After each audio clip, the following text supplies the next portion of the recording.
I'm Maureen Ballatori, and this is Spilled Salt, a podcast on the thrills and spills from the food, beverage, and agriculture industries.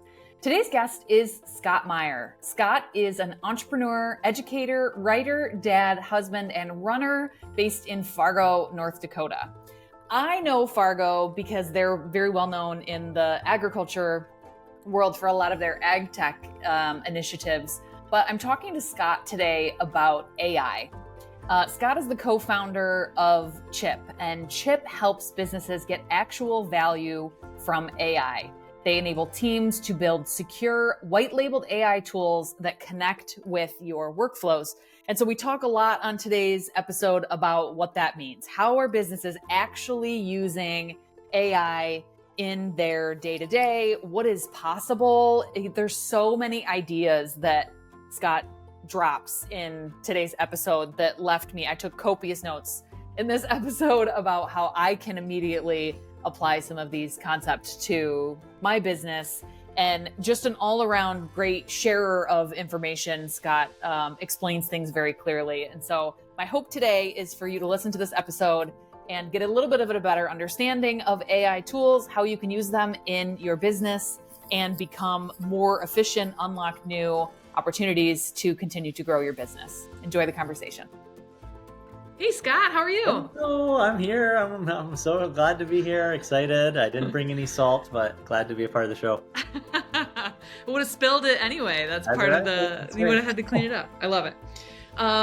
So Scott is a last minute kind of addition to this season of the show here, because I posted a big rant on my LinkedIn last week about AI. And so I mentioned that I was looking for an expert to join me to kind of talk about the context of AI and where it's going and how people should be using it and that sort of thing. And multiple people pointed to you, Scott. So I'm really excited to leverage your expertise. Yeah, so kind. I love it. I love translating tech. I feel like that's what I've been doing most of my life. So happy to do that today.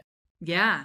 Well, so you could not have led me into that better. You said you've been doing that most of your life. Take me back to the beginning. Where did you grow up in Fargo? No, I'm not from the area. I grew up in Brookings, South Dakota, which is, smallish town in eastern South Dakota. And I went to school in Northeast Iowa, a small liberal arts college called Luther. And then from there, I got a scholarship from Rotary Club and actually got my master's in Northern Norway above the Arctic Circle. So I spent cool. 5 years in Tromsø, Norway, so way up north. And I wanted to start a business there. And what I discovered is it's really hard to start a business as a foreigner. I needed to have a visa, and to get a visa, I had to have a boss. And I was home visiting my family over Easter, and my brother, who had just been out of college for less than a year, and we saw a poster that was to win money to basically start a company. And we kind of half-heartedly applied and went back to our lives. And 2 months later, we had a Skype call, if you remember Skype. Oh yeah. And I was in Tromsø, and he was in Minneapolis, and the people that were interviewing us were in California. And we ended up winning what we thought was a ton of money, which was $15,000. Yeah, oodles. Yeah. It was enough to convince my parents that it wasn't a bad idea for us both to quit our lives and jobs. And we moved back home-ish. I moved to Sioux Falls, South Dakota, and started our company called Nine Clouds. And that started my journey in entrepreneurship. So our original idea was, it reminds me very much of this moment, which was how do we help businesses learn to use social media to promote themselves? And this was in 2009, before there were Facebook pages even. So we were actually doing Facebook profiles and putting the business as first name, last name. Yep. And there weren't ads or anything. And we spent the first 2 years, I feel like I got my MBA on the job, learning how to run a business. And I basically drove around the Midwest and taught people how to use social media. And so it was really, it was an education business more than it was a consulting business. It was not let me hire you to run my pages. It was you went in and taught them what to do, and then they did it. Yeah, that's what we wanted. But then what happened was people said, yeah, that sounds really hard. Will you do it for me? So inadvertently started an agency, and 10 years later, I sold Nine Clouds and ended up moving into academia for a short period. And I started the Entrepreneurship Center at North Dakota State, which is what brought me to Fargo. And so I got to teach young people how to start and run businesses. And then like any good entrepreneur, it was a little bit slow paced. So I left for a venture backed startup teaching developers actually. So I was building curriculum, and one of the topics we taught was AI, and that was And pre when was that? ChatGPT. Yeah, so that was early. And when ChatGPT came out, a colleague of mine at the company and we said, now we don't have to just teach developers; we can actually teach anybody. And I was in Fargo, he's in Greenville, South Carolina. Both of us, none of our friends or family were using AI. It felt like we could help really spread this technology. So that was the impetus to start Chip, and that's the beginning of a journey that I'm still on today. I love it. And so talk a little bit more about Chip. Yeah, so Chip is an easy way to build AI agents, which are basically like AI software that helps you work efficient in your business. And Chip is unique because it really is AI for teams. So you can build it for other people on your team or for your customers. So if you're trying to have them chat with an AI tool on your website, or you're trying to give them information, or you're trying to build something internally for your employees to look up HR information, or basically find stuff in our Google Drive, or write blog content, like you can write it in a way so the user doesn't have to be an AI expert to take advantage. And it really helps kind of democratize AI for anyone. So is it all chatbot style? Yeah, so or that's like the main use case. prompt and response? Okay. It can be integrated in other platforms. So you can use it in Slack, you can use it in WhatsApp, you can put it on a website. But yeah, if you think about basically a branded, personalized ChatGPT, like that's what you can get with Chip. Got it. So it feels like there's so many new AI businesses these days, right? Because since OpenAI came on and ChatGPT and everything like that, it's permeating in a way that it is new. And it feels a bit like the early days of the internet a little bit, with like companies grasping for market share. And so what do you think the landscape will look like in the next like 5 years? Yeah, I think a lot of experimentation. It's with new technology, it always mimics what was previous, and then it takes a little while to invent the new ways to use it. My favorite story is always how when video recorders, film first came out, they would just literally film plays. And then they realized they could move the camera and fade in and out and add music and rethink perspective. And I think that's what we'll see with AI. Right now it's like, how do I write faster email? But I think the real unlock, what I'm excited about, is AI as a teammate. Like, how can it help you think better, add capabilities that you haven't considered because you work by yourself, or your team doesn't have a lawyer or a designer or a data analyst or whatever the thing is. And it really can help us all like fill gaps in our thinking and make us work better, not just faster. Mm-hmm. Yeah. So I read something recently, JK, it was a TikTok video. That's my little trick, is like I say I read it. So that said that like some people are using AI tools like ChatGPT. I love Claude. And people are using them like Google search. And the people who are really using it well are using it as a word processor. Are using it as a help me understand this concept, or, not just what is the answer to this question. Yeah. What are your thoughts about that? As like a system, it can really be your mental system. The first thing I recommend people do on Chip is to build what I call digital protege, right? So it's someone who is trained on how you think and write, and then you can really have a thought partner. There was research that came out just a couple months ago from Harvard Business Review, and it basically showed that an employee with AI has the equivalent qualitative output as two humans. So essentially, human plus AI equals two humans in terms of like quality of work.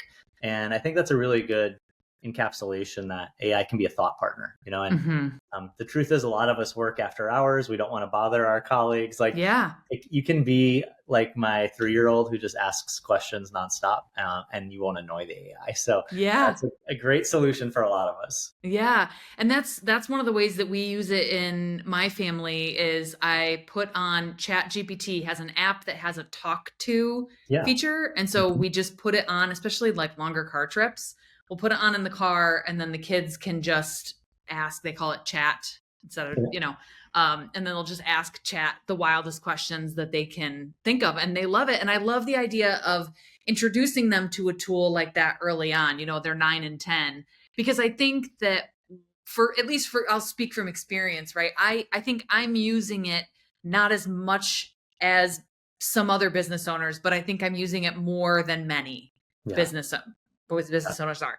But it's still a big question of, every time a new idea comes across my TikTok feed, it's like, oh man, I did not even think of using it that way.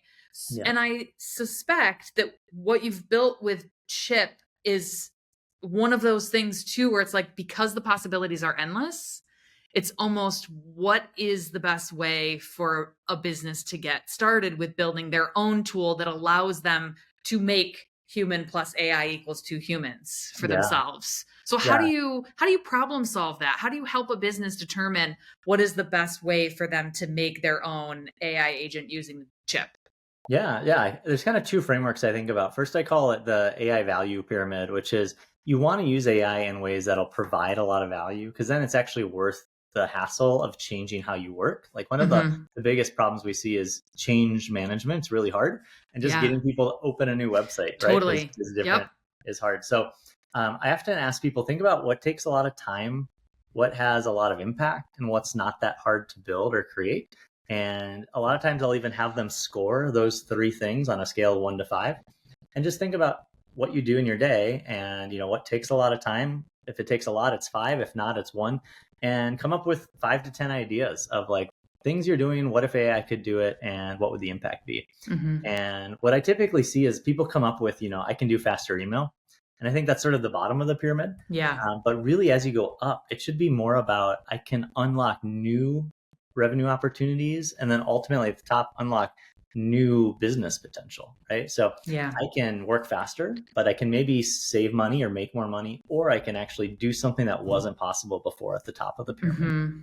And when I work with businesses with Chip, what we find is Chip's great for making everyone great out of the gate. So you build that like blog post writer, or you build that data analyst, and everyone has access to it and everyone can do that task in the same way. So it all sounds like one cohesive voice and all has the same training. And then inevitably people want to build something individually around their expertise. So maybe I'm in procurement and I have very specific workflows and I can use AI just for that.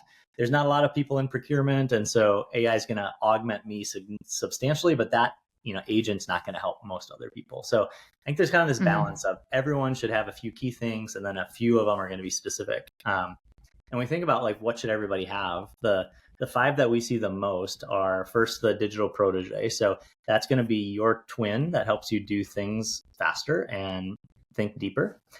Second is marketing. So anything around content creation. So that could be anything from social media posts to emails to blogs to memos to press releases. It's like we all write, and that, is something we can speed up. Third is sales. So if you're doing any kind of sales, you probably have history on potential customers or past customers. That could be a CRM, it could be a spreadsheet, it could be even sticky notes, and being able to recall that information and write emails or prepare for calls or meetings with that is incredibly powerful. The fourth is company search, I call it, which is essentially like, tell me what's in my Google Drive or my OneDrive. It's like HR policies. Who do I talk to about vacation? How do I get health insurance? How do we write content? What's our brand guidelines? Like all that stuff that you typically turn and ask somebody, or you click around forever trying to find.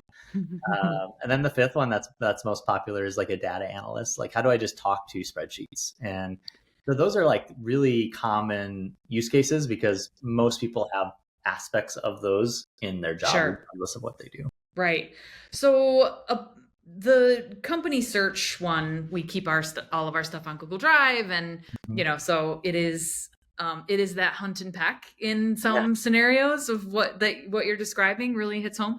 But some of the things that you mentioned in that scenario, and I know you're just giving like broad strokes examples, I'm just like understanding the idea of HR policies, for example, of who does John Smith ask for his PTO request. I don't have that written down anywhere. So how does that like kind of answer the question, does that then the tool would respond to say, this is not found, and then the workflow could kind of be set up that when something is not found that someone was looking for, that it goes to the director of ops, who then builds that in. Like, I guess what I'm trying to get at is, in those, when you're building those closed loop systems of, I only want you to pull this kind of information to answer my questions, like an internal database for the company for whatever purpose. If that information is not captured and written down somewhere that the AI can access it, then what happens? Yeah. Yep. Yeah. So with Chip and other tools, you can always have, I call it the human parachute, which is like, how do I connect people to the resource? Yeah. And what's nice is you can also build memory. And so even if it's not in a file, it can build those facts over time as you discuss it. So, first step is you ask something it doesn't have training in. It's going to say, oh, you should reach out to Maureen. Here's her phone number, email. And if you type something in, like an answer, oh, it's actually Maureen is the person to talk to. It can remember that for a future. Yeah, right. So that's a big power, is sort of, I think about it as collective memory. When we use a ChatGPT or Claude, you have like personal memory because you're talking to it. But what we want to think about as we think about team AI is how we meld all of that knowledge together in a way that if I start tomorrow, I don't lose everything you've talked about for the past year. I get to tap into that expertise. And I think this is a good framework for how AI works. I think it's helpful to remind people, like, there's really 3 types of knowledge I think about with AI. There's world knowledge. And so any LLM, which is the large language model like ChatGPT or Claude, they start with world knowledge, and they basically know everything that's been on the internet through 2 months ago. So what that means is you can ask about who won the World Series in 1995, or you can ask about what calculus is, or geography or whatever, and it just knows the answer. You don't have to train it, right? Right. But the G in GPT is general, right? So this is general information. So what we want to do is we want to augment that oftentimes with professional knowledge. So you have your world knowledge, and now professional knowledge is things unique to your business. So you probably don't put them on the internet. You don't put your HR policies or your workflows, or, maybe your pricing.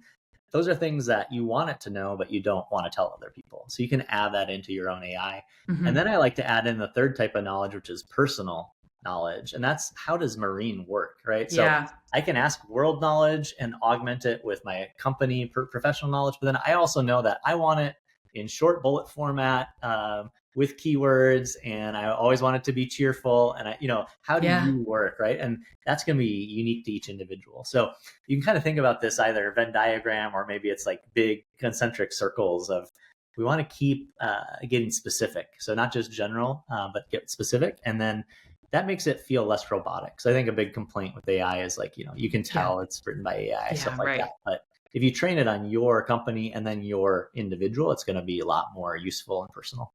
Yeah. I can see your education experience coming through here, Scott. You just explained it so clearly, is really helpful to be able to hear it from you in that way. I'm curious to hear your thoughts about how you think AI will continue to permeate businesses. Like, I'd love your longer term projections. What do you think this landscape is going to look like? I guess in terms of both, like, which companies do you think are going to dominate? Just like in the internet boom, it was, Google bubbled to the surface, Amazon bubbled to the surface. What AI tools in particular do you think are going to reign, and how will the majority of businesses 5 years from now be using AI tools? Will it be that most of them will have the AI agents like you're building with Chip will become the standard? I suspect that will probably happen, but what else? Yeah, it's great to forecast. I mean, things move so fast in AI. To imagine 5 years, 5 years ago, ChatGPT didn't exist publicly. It was just a research project. So I think the key concepts to remember is that it's improving exponentially, and the more that people use it, the better it gets. So you have a positive flywheel of increased usage improves quality, and improved quality increases usage.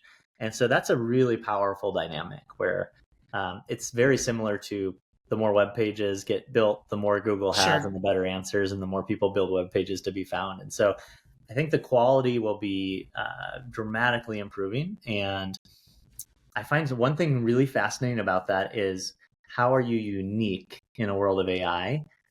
You have to have that professional knowledge that's not actually publicly out there.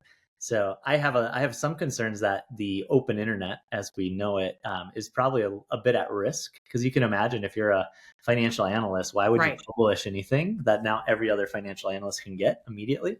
Instead, you want to take everything out there and then add your secret sauce on top. So Yeah. that's going to be a fascinating dynamic. But I think what's going to happen is it's going to be less about I'm going to use AI, and AI will just be ever present. Right. I think so too. You're already seeing it. Most software tools have some kind of AI thing.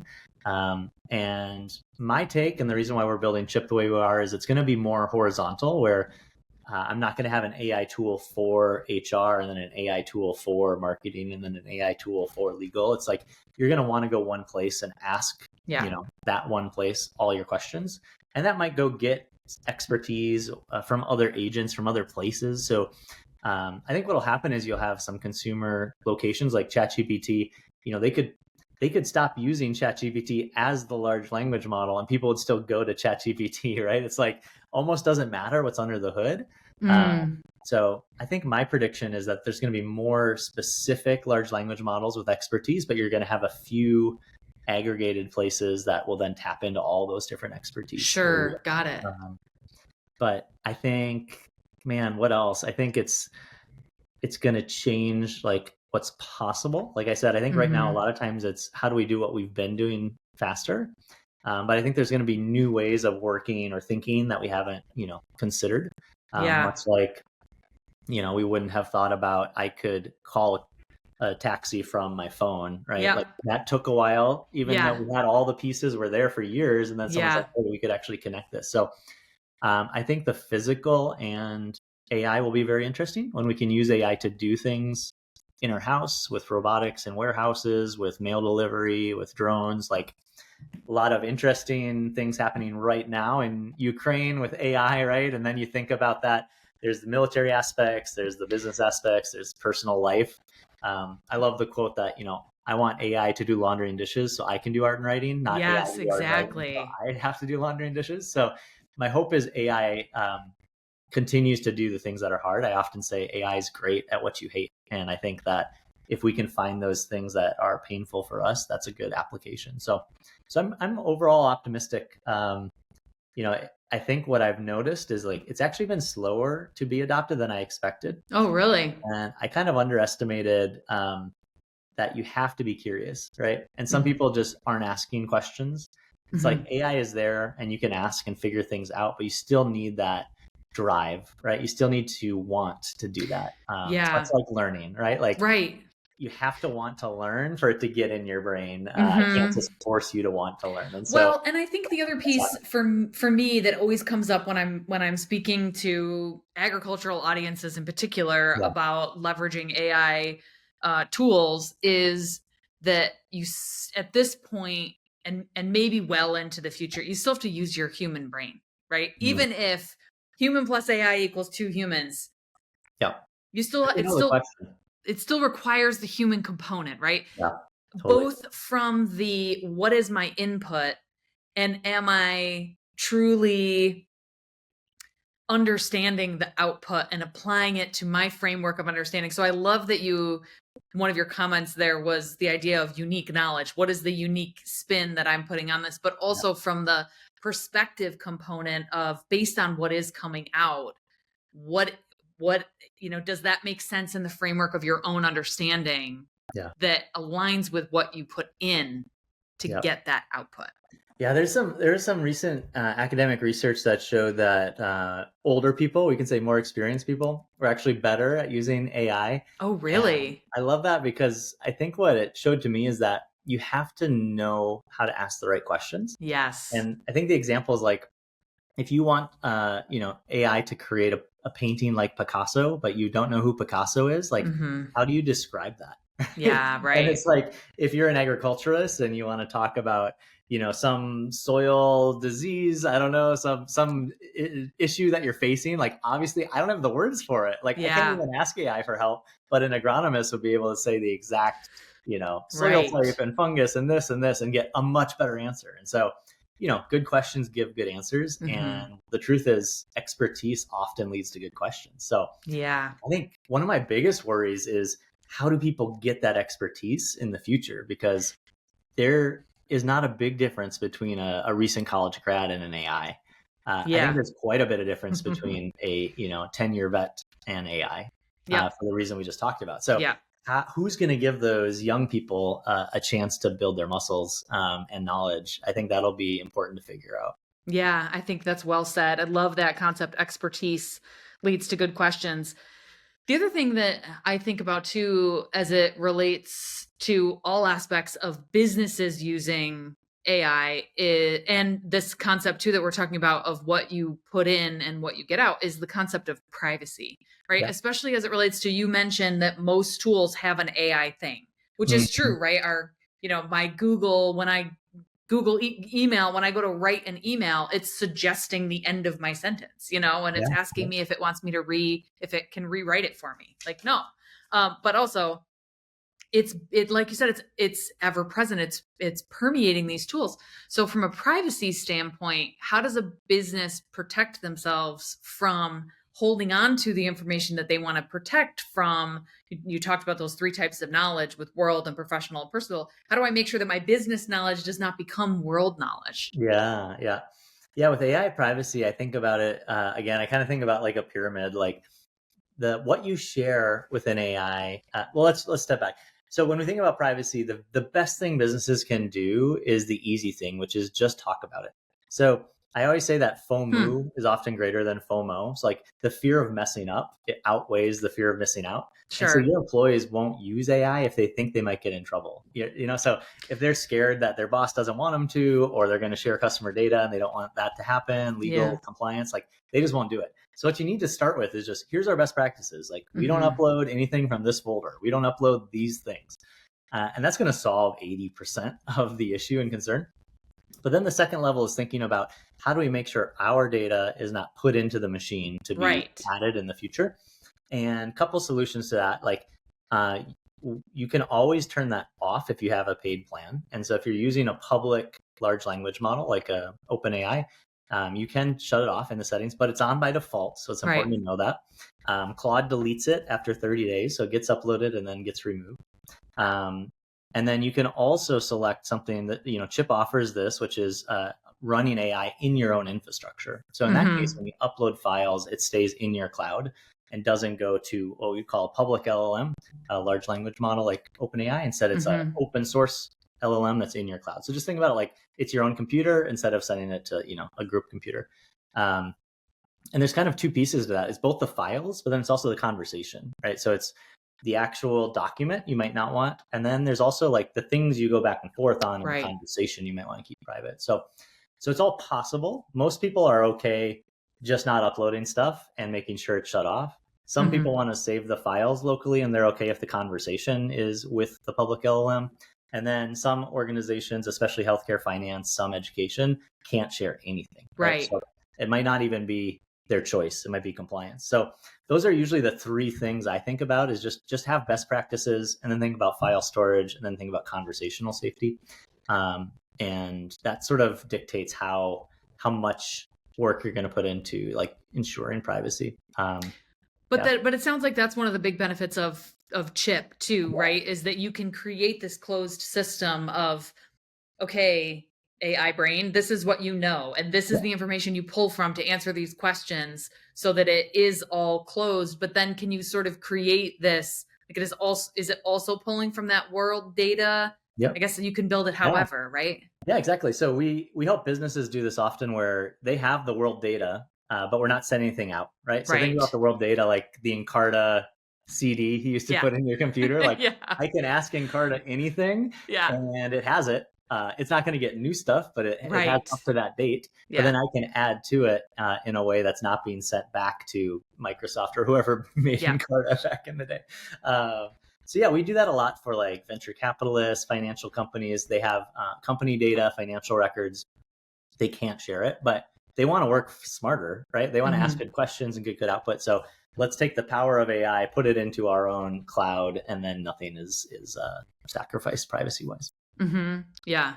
What are some of the other challenges that you see that are common? Like I mentioned privacy because it's something that, I had a cybersecurity conversation with somebody recently, so it's kind of on my mind, and the idea of my kids too, and like they're having this conversation in the car with the chat GPT, and they're asking about the smallest animal in the world and stuff like that it's no concern there. But again, as we talk about AI's evolution and young people getting older and using it more, what are some of the other I'll give you one business one and one personal one. Okay. So the business one is there's often the blank page problem, which is, what do I say? Like, I can say anything, so what do I say? What I tell people is there's a really simple framework I recommend called the RIPE framework, so RIPE, and basically use 4 sentences when you ask a question and say, you are a blank, so you are a financial analyst. The instruction, the I, so R is the role, you are a blank.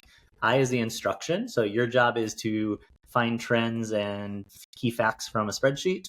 The P is the parameters, so give me answers that are easy to understand because I'm not technical or I'm not financially literate. And then the E is the example. So here's an example of a good answer. So by doing those 4 things, what you do is you actually shrink the possible answers that it's going to give you. Just by, if you think about it, it's trained on all of the conversations in the history of the world. Just by saying you're a financial analyst, now it's only looking at conversations financial analysts have. And then when I say in the parameters, like, talk to me like I'm a 5th grader, now it's like even tighter, right? Yeah, right. So we want to like shrink the AI to the use case we want. And those 4 sentences are just a really good starting point. If you're like, hey, my answers are just kind of blasé, like that will give you much better answers.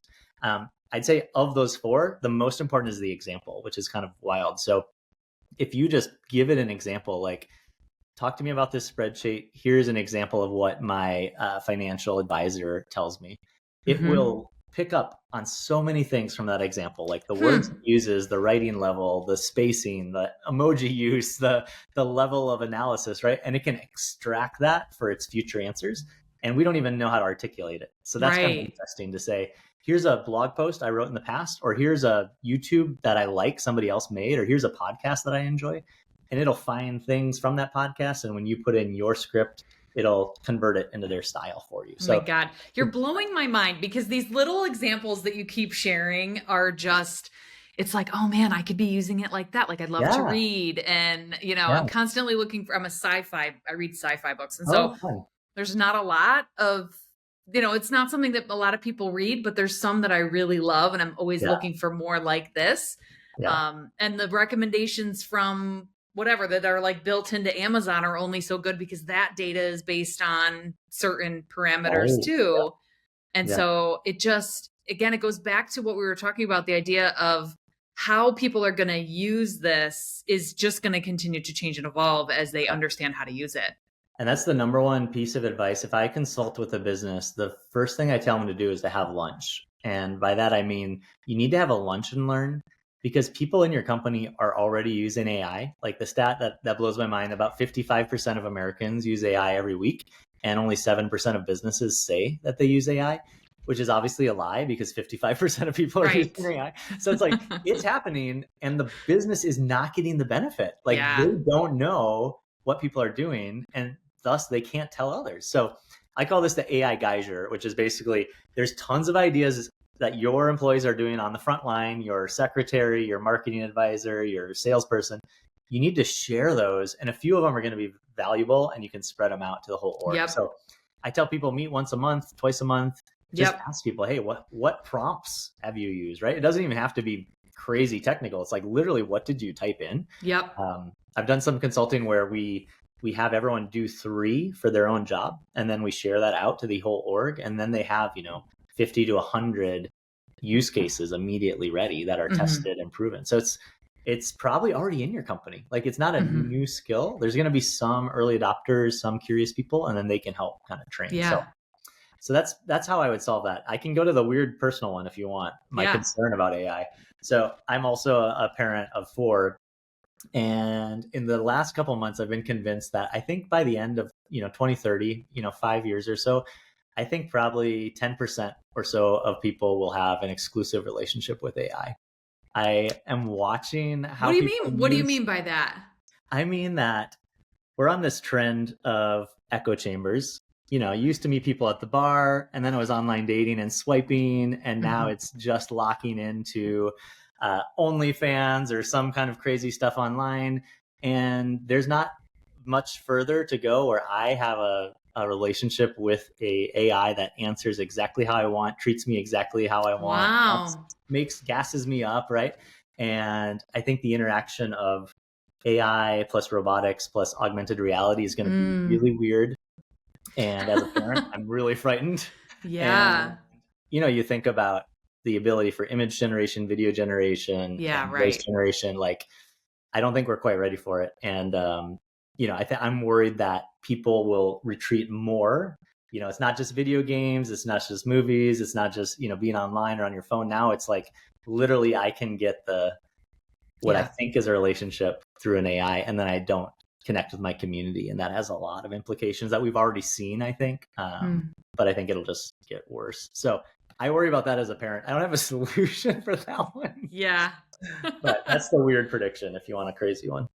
Wow. That is, so again, I read a lot of sci-fi, and so that's not Yeah, that's sci-fi. That's sci-fi. Like that's Ready Player One, really similar, right? Where people are in there. If you haven't read it, it's a movie now too. There's good aspects, right? Like I think about the ability to provide relationships for elderly, or I've seen my daughter use the voice ChatGPT and ask questions about bullying that she would never talk to me about. So there's definite impact on tutoring and counseling, and but there's also the flip side. It's like every technology, it's neither good nor bad, but it's not neutral, is kind of like the way I think about it. So we'll have to definitely have training, I think. And it's probably how now parents like you and I probably think a lot about screen time, and probably 5-10 years ago, like, we didn't talk about it a lot, right? Right. And we figured it out. So I think that's going to come for the AI world too. Yeah. Fascinating.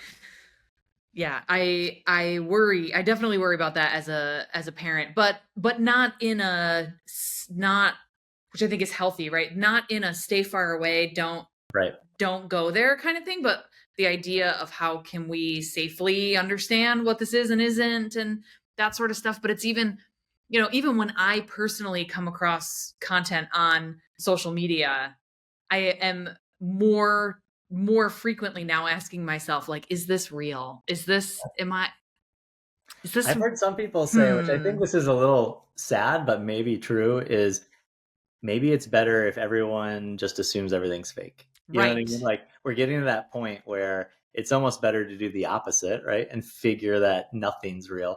And I could see our kids laughing at us in 10 years. I mean, like, I can't believe you guys trusted anything you saw online. We'll see. That'll be a fascinating evolution. And I think it's probably like so many things. Like, I think about alcohol as like an 18-year-old or something. It's like probably better to talk about it and figure out how to expose someone to it rather than try to withhold it, and all of a sudden they're thrown into the deep end and who knows what happens. So one of my predictions too for kind of the future as AI continues to permeate our worlds is, I have 2 predictions that relate to marketing and sales. And so one is, I think that social networks are going to become less and less common because there's going to continue to be more and more control over them, and wonder and worry about what's authentic and what's not. I think the Gen Z generation has already really started, there's a running joke, their phones are never charged, and a millennial would never, and, that sort of thing in terms of their relationship with technology. Is Gen Z saw millennials so into devices that I think that they're going to continue to take a step back from those things, and we'll see social media become less and less omnipresent, is one of my predictions. And the other one is, I think that as it relates to sales, same sort of idea, is that when sales can be all AI, and that, you just, those cold outreach emails that I'm sure you get as many as I do a day that are just pitching a business, that we're going to see a resurrection of in-person sales, authentic relationship building approaches of people human to human actually talking to each other to build relationships, as opposed to the alternative. Yeah. Yeah, I think the graph that I see in so much of the world is what I call the smiling curve. And I didn't invent that term, but it's like it's either like there's a small number of really successful one-to-one, very personal, and then Uh-huh. there's a lot of people that are massive scale, and there's not Yes. much in the middle. It's Yes. kind of like, you can be a Substack writer and have a successful business with 1,000 people, or you can be Google, but it's really Right. hard to be a local newspaper. Right. Um, Yeah. I think it's like there's going to be a tremendous power where any video you see online, everything in that video, every pixel can be analyzed by AI and sold to you, right? So if you Mm-hmm. like my book back here, like you could Mm-hmm. actually click on it and go buy that book, and Right. I get some kind of cut. That's like the scale. And then, Mm-hmm. like you said, then I think there's oh, I need to talk to this person about buying a property, and I really Mm-hmm. want to trust them and have that Yes. relationship. I think it'll be like both, and Mm-hmm. a lot on both and not in the Yeah. middle is what I would guess. Yeah. Yeah, I've already seen there's a company that has been around for, I don't know, probably the last 6 or so years, that's doing online shopping with CPG, sponsored CPG products. And so Mm-hmm. a CPG will go to this platform, and the platform then engages cooks to use that food CPG in the cooking demonstration, and then they're doing a live stream and the product is buyable. So it's not like you were saying, like you can click on the book, but it's similar in that sort of, it's Oh, totally. trending in that Well, and direction. like AI influencers, right? Like you take that idea of AI relationships, and it's just the next pivot, which is like eh, we're already in a content silo, but that content is being pulled from someone. The Right. next step is like it's just going to be generated on the fly for me, right? Like it's just going to Yeah. create new variations of Friday Night Lights that I just Yeah. watch over and over. That's what I Right. want. Yes. Yeah. Yeah. And again, going back to, you mentioned trust, which is critical, right? And really what a lot of things come down to with in my personal opinion, a business's ability to thrive and be successful is built on their ability to build trust with their consumers. And so trust becomes, does all of this evolve while still being able to hold on to the human Yeah. emotional components of human connection, is going to be that much more important. Yeah. And to make So, it actionable, like I would just say, I think of AI as the world's best cover band, but it still mm, needs like the original, and yes. I think if a business can give you, if you can create the thing you do best and then let AI repurpose for all the other things, that's a Hmm. great place to start because it's still authentic, it's your voice, but you don't have to spend the time doing the laundry and dishes, right? You can, Yeah. for me, I do short videos, a lot of YouTube videos, and then that gets converted into blog content, into social Right. media content, into emails. But I'm only doing that first step. And so Yep. it's my voice, but then I don't have to do the schlepping. So it's like, Hmm. I think that's my hope is that, yeah, we can maintain trust by being the original. And then AI Hmm. is creating the copies of that. Hmm. Yeah. Well said. That's a great way to think about it. Well, usually I save my "what do you see in the future" question for last, because it's a great way to end. But I think that that's such an important, part of the discussion about AI. So in your final thoughts to share with us, what are any, parting thoughts that you want to leave with folks who are listening to this today? Yeah, I would just say you have to have agency. You have to be curious. And so go ask questions. Regardless of the industry, if you're in agriculture, if you're in writing, whatever it might be, there's a lot of things that you don't do because it's not technically possible or it's too expensive. And now you essentially have a personal tutor, personal software developer, Hmm. personal, trainer, whatever it might be.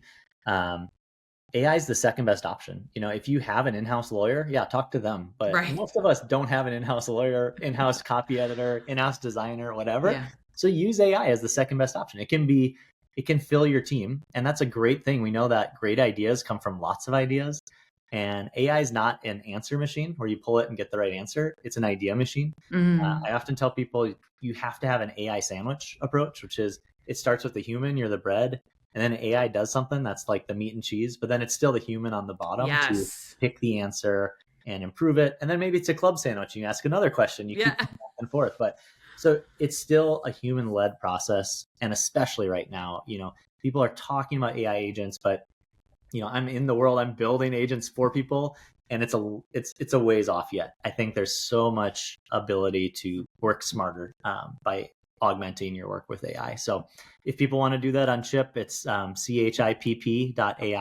It's free to start. And we have an awesome academy that's totally free. So even if you're not going to use Chipp, I recommend just go to our website, chipp.ai, and click on Academy. And you can learn how to use AI. You can learn how to use Chipp. You can learn a lot of the stuff I've talked about. And we have a lot of live workshops. So would love to have people come learn there.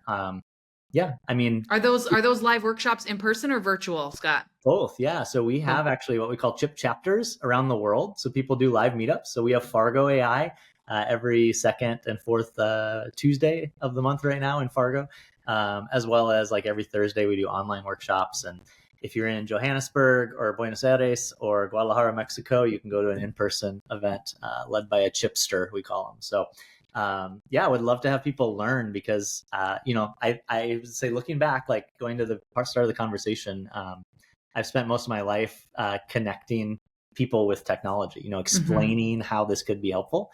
And I think it's essential for especially rural parts of the world.